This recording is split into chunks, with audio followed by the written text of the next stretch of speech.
And today's very special Pageantry podcast guest calling in.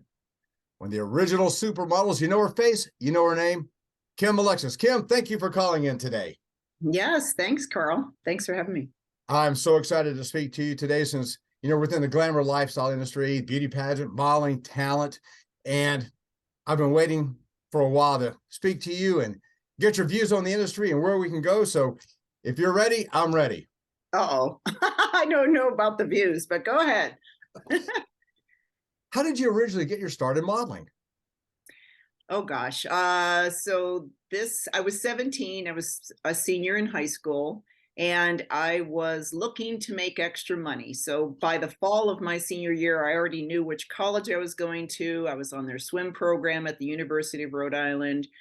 Thought I wanted to be a pharmacist. And so the rest of the senior year, I'm like, okay, well, even though I was swimming 5.5 hours a day and playing in the band, I thought I've got extra time to see how I can make money. So someone said, you're pretty, maybe you should try modeling. And in order to try and make money in Buffalo at a modeling agency, I had to go through a school first. So I was in school, I'd show up with wet hair, fish out of water, tomboy, not any idea of what I was doing, didn't know anything about makeup, beauty, posing, any of that. So just felt really uncomfortable and like I didn't belong. But one night, a man was sitting in the corner staring at me. And so I got called into the office and I thought they were kicking me out. And instead they said, do you want to go to New York to model? And I'm like, no, I'm going to be a pharmacist. So I had to be talked into it. I think they asked me like 5 times. And finally I said, well, take your photos, go ahead and try and take photos. But, I'm going to be a pharmacist. And lo and behold, Elite in New York City, John Casablancas said, I'm coming to Buffalo. I want to sign you.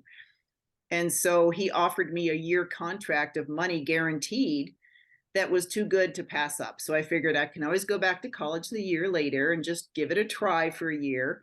Well, I had a cover within my first 4 days and a national ad in 3 months. And so I was off very quickly to the races.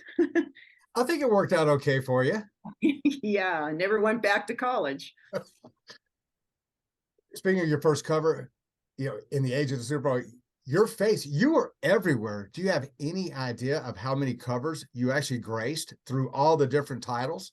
Yeah, we count and stopped at 500. So I would sometimes be on 8 in the same month in sometimes different countries, but sometimes like Vogue and Glamour, which was unheard of. You either did one or the other, or Vogue and Bazaar, or Glamour and Mademoiselle. So I would be on all those. And of course, you've been on, as they're releasing their new one out, the Sports Illustrated Swimsuit Edition. Yep. That's what guys always remember. And I wouldn't know that. Yeah. And if I've read correctly, doing my research, you had the record for the most covers of Glamour. Yes. Yeah. 29. Do you have a favorite cover that you were featured upon? No, I mean, they all were fun. I had great talented people working with me. A lot of times I got to work with the same, but each day was different. Each look was different, the clothes and everything. It was kind of nice to have variety. And I never had pre-approval. So when you shot for a cover, you'd have to wait 3 months. And so sometimes by that 3 months, I had done lots and lots of other work. And so you'd see it pop on the stand and say, oh, I remember that. That's the shot they chose. So it was just very interesting and always moving and changing. Do you have a favorite campaign? That's probably, no, there were so many. I mean, everything was pretty much fun and different. It was always nice to travel. So I did love doing Sports Illustrated shoots because we got to travel around the world. Always by myself. I never went with other people. I'd always just kind of travel around the world on my own at 18, 19, 20 years old. When a cover comes out on the stands and we were doing the largest photo shoot in the world, you know what goes on behind the scenes and how difficult it can be. People only see the finished product. How difficult can a photo shoot be?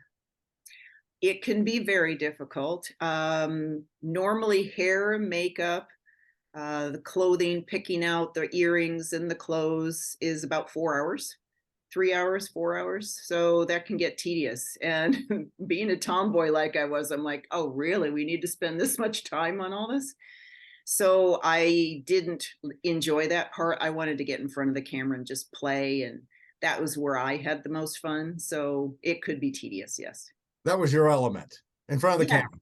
Yes, of course, but your hairdresser's element was playing with your hair. Makeup's person's element was playing with your makeup. So sometimes it would take them an hour each. They kept touching and playing and read and like, yeah. We would do a 40-page photo shoot in 4 days. It originally took a week and I got it down to 4 days. Obviously pre-prep, location was already done, dresses were done. It was just putting the right model in the right dress. So you know what goes on behind the scenes. Yes, yes, definitely. What did the term supermodel mean to you?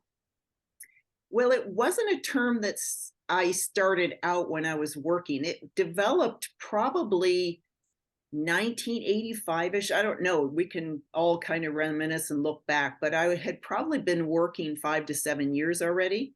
And I started hearing the term, and I remember asking someone, I'm like, what is a supermodel? And they said, you, darling. And I said, what? What do you mean? So I really had no idea. I mean, literally, when you're working and you've got your focus set on your work. And I didn't look around and I wasn't seeing what everyone else was doing. I was busy. So, and we didn't have social media. So it was a whole different world back then. So when people started noticing that I had done so many different aspects of the model career, that to me, that's what makes a supermodel, is that variety that you have. It's not just in one area, but it's in many areas. Do you feel that the term is apropos today? Is there a true supermodel today? You caught me there. I believe the term is overused. I believe girls absolutely don't even start out as a model. They all want to be a supermodel, and everybody is labeled a supermodel. So I've started coming up, I want to be a master model. Someone who's mastered modeling, because we don't have Hall of Fame. We don't have like teams. We don't have alumni. We just are called former. And so it's a sad state of affairs. So I want to make a new term of calling myself a master model. And within the modeling industry, you actually were able to foray, aside from print, actually into commercials as well. Yes, I did commercials. The first one I did, I remember being on set and you've got the bright lights on you, and it was close up. It was for shampoo. And so they're, you've only, you're shooting down, not very far down. So you're boxed in. And since the lights are on you, you've got all this dark behind you, but you're hearing all these people whisper. And I must have kept getting the lines wrong. I'm like 18 and young and didn't know what I was doing. They ended up dubbing my voice. So it's not my voice in the commercial. They just used my face. So I had to learn. It was a process of learning. There's no real school that tells you what you need to learn for all the different aspects of modeling. So it takes a while. And then, of course, you forayed into Good Morning America. And from what I understand, that was a quick interview, quick get on set. Yes. So I was looking for ways to expand my career, because now I'm 25 and washed up as a model. And so, well, I was actually 27 when I got this job. So I was wondering, okay, what else can I do? And I was looking around. And so I got an interview with Good Morning America, and went to the interview and had a great time speaking with, her name was Sonia. Yeah, Sonia. And all of a sudden she says, so do you want the job? And I said, well, sure, because my parents always taught me, always try something. You can do anything you put your mind to. So I figured, okay, well, I'll try it. She said, good. Well, you're live on the air tomorrow morning. I was like, oh my. So I didn't sleep well that night. And it turned out well, as always. I was a little always listen to your parents. As I told my son yesterday on his birthday, listen to your father. He had to say I was right about something. I was like, excuse me, one more time. Yeah. I said, I got that. Here, I'll need to turn my recorder on my phone one more time. Who was right? You were dead. Thank you very much. I 22 know. and knew it all. We like the little things, don't we, as parents? Yes, we do. You know, outside of pageantry, I'm getting ready to head out to a big modeling convention in Los Angeles. And we always talk about the supermodels. And as you mentioned before, they all want to be the supermodel. They all want to be this. Who did you look up to when you were starting out? Well, before I started working, I literally had not really read the magazines. I was busy. I was a tomboy. So I had no clue. Someone had said I looked like Sybil Shepherd, who was an actress, of course, but I said, "Who's that?" And so I had to look her up somehow, way back in the day before Google. I don't know how we did that before Google. And so to me, I was very green and I had no expectations, no preconceived ideas. So in a way, it was very refreshing. And in another way, I was very naive. So for me, it was really just keeping my head down and just learning and listening. And I didn't, because modeling, when you're modeling, you're by yourself. You're not normally with a bunch of other models where you can watch them on the set and then you're on the set. And so you can't take your cue from watching other people doing what they do on set, because a lot of times it's just you. So I didn't have people to be able to look up to. I could see finished product and other girls that looked beautiful, but you start comparing yourself to other girls and you're going to be miserable. So it's best to just focus on where your strengths are and do what you do best. How do you feel the industry has changed over the years? Social media has changed the industry a lot. But before that, the actresses started to change my business by coming in and taking our covers and taking our ads for skincare and makeup. And so there's really not many models anymore. It's more already established superstars that have names.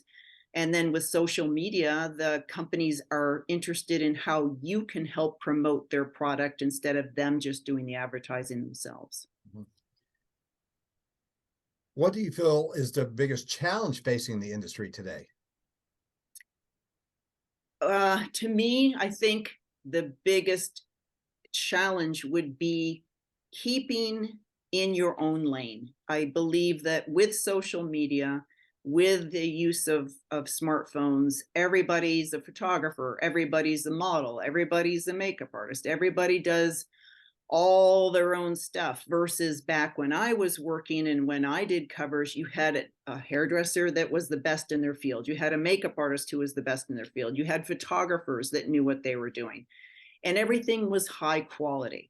And we all just stayed in our lane. I would never think of pushing the photographer aside and taking a picture. It just wasn't done. So that is what has changed, is the business has gotten very diluted. Everybody's an expert. Everybody knows how to have a podcast and interview people, and they don't. So we've lost that talent of being true in your in your genre and what you're good at. I wholeheartedly agree. And if you listen to some of my podcasts, we always bring up social media and some of the, yes, it has some positives, but sometimes it's the most negative place on earth, but also everybody's an expert. It's what can you do over the top to try to get some clicks, try to get some views. Unfortunately, some people take it too far, and you always read the news or see on any news line that a tragedy occurred. And I think it's pushing that envelope in. With younger sons like I have now, I kind of watch what they're doing, what they're watching. And sometimes they'll laugh and I'm like, that has to be the most inane thing I've ever seen in my life. Who would do something like that, whether it's a TikTok challenge or what else? So I support you in that comment and I support your views on that one wholeheartedly. So thank you for your answer. Honestly. Yeah. What advice would you give someone who is looking to foray into modeling or any genre of the glamour lifestyle industry? My advice has always been the same, that don't be desperate. Don't lower yourself or have to do something you may regret later in order to get ahead. I always knew that I had my college, my mindset, my ability to work in other fields. I had great, strong parents. Some people aren't that fortunate to have some of that, but you cannot be so desperate to try and get into the business that you do anything that anybody asks, because people will ask you to do things that they shouldn't. And as I always say, the glamour lifestyle industry, there's a crossover. You were actually able to judge, and we met at one. You judged some large pageants like Miss Teen USA, Queen Beauty Universe. What do you look for as a judge at a pageant? I like authenticity. I like a girl who's comfortable in her skin, but not, I don't, not the word obnoxious, but you just real. I like a real woman who just celebrates who they are. They're not trying to be somebody else. They're just healthy and happy in their own skin. And I think that confidence can come through whether you're walking a runway or taking a photo. People can read what's in your eyes. And so to me, not having a desperateness is important, and just, hey, here I am. This is who I am. This is the best I can do. And you're not comparing yourself to someone else. That's important. And since you mentioned healthy skin, healthy lifestyle, any of those that follow you like myself, we know that that's very much a persona of who you are. Let's talk a little bit about healthy living and what it means to you.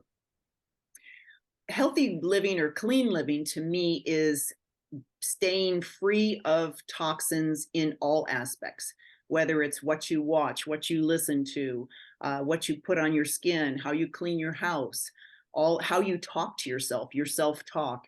To me, if you can stay free of toxic thoughts, toxic chemicals, toxic news, all those things I believe are very important towards just being able to be healthy and be the person God made you to be. And you're a published author as well. Yes, yes. Tell me a little bit about that.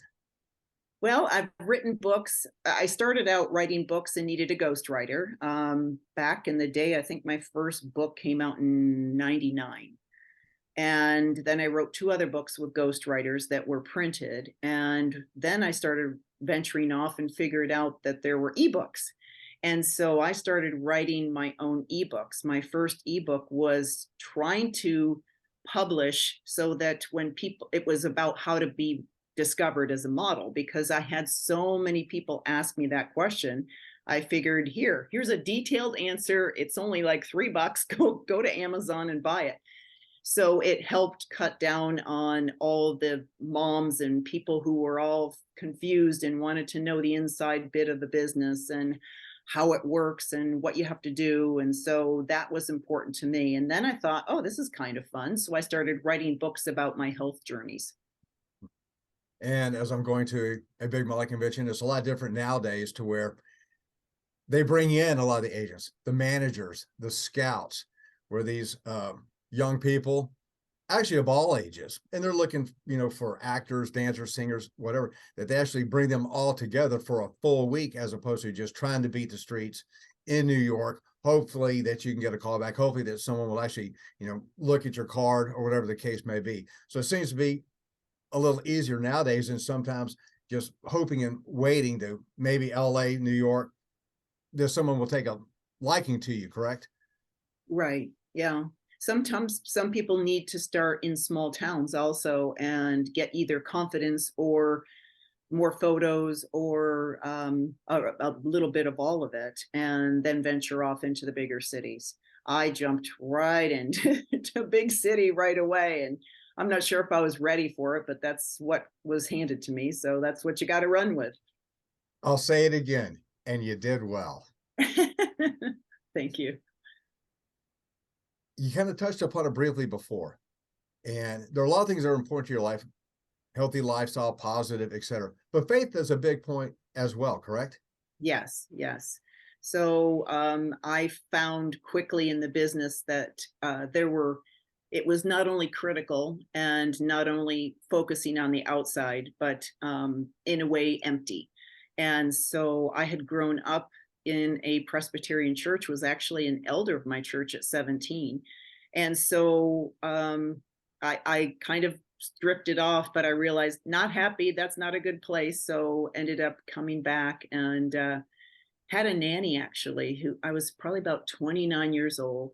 And I was looking for a new nanny to help me in New York City, but I was traveling back and forth from Florida to New York every week, and I had kids.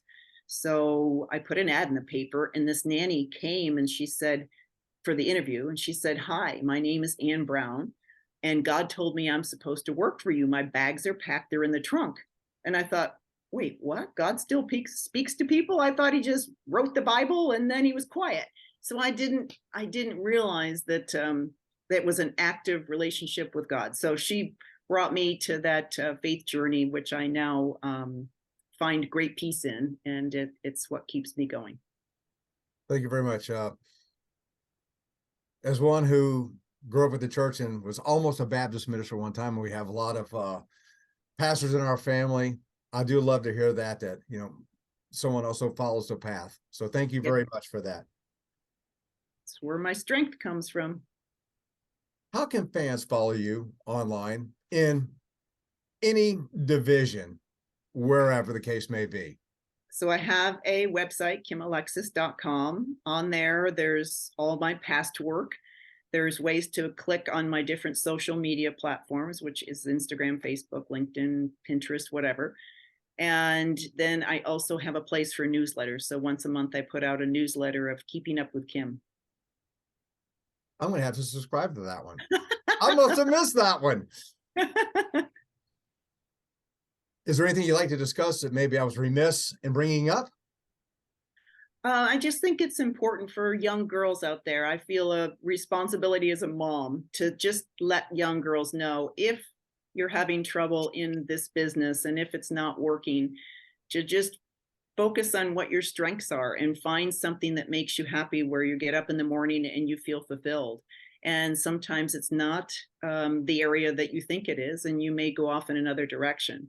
As I said, when I was in school and modeling school and got discovered, I thought I had my life planned. I thought that I wanted to be a pharmacist. I was going to go off in this venture and swim and be in the college life for 5 years. And to be able to say, I can put that on hold and try something different, I think is important. So just know that you can do anything you put your mind to. And a point that I like to bring up too is that sometimes it's not always in front of the camera. That may be your destiny. You know as well as I do, while we're in front of the camera, there's that whole army behind the camera. There's a lot of very supportive, talented people that made me look good over the years. Definitely. And there's a spot for everyone. Yes, yes. And now that I'm in my 60s, I'm behind the camera more. So I'm starting to executive produce other TV shows and more of the writing, as I said, and teaching and ministry. So I'm doing, trying to develop a jail ministry for women that get out of jail and helping them set healthy boundaries and learn how to take care of themselves in a different way. So to me, my career has evolved. I wasn't allowed to stay in the same career and just keep plugging along 45 years later. I've had to find new things to do every couple of years. So it's an adventure, it's a journey, but you can do more than you think you can. And it's a positive, fun adventure, as even I have found out moving into the 60s. So, I never thought I'd have to say that, but yes, it gets up on us all at once. It comes faster than we realize. As I tell a lot of people, I can still remember the 20s and 30s somewhat. But it does get here, and it's growing and changing and looking at what opportunities are out there. So I do appreciate your time and our fun conversation today. Any parting thoughts? Parting thoughts. I don't know. The only thing that's jumping in my head is the scripture, trust in the Lord always. So that's probably, I don't know. He gives me peace. He gives me strength. And I don't know what's around the corner sometimes. I've got an awful lot of irons in the fire, but I just have to trust that he's got it. And I just stay close to him, and the world will be a better place. Yes, it will. If only the world would take more notice of that on our daily basis from our news lines and everything else. Kim, it has been a pleasure. very much. I want to thank you once again for calling in today.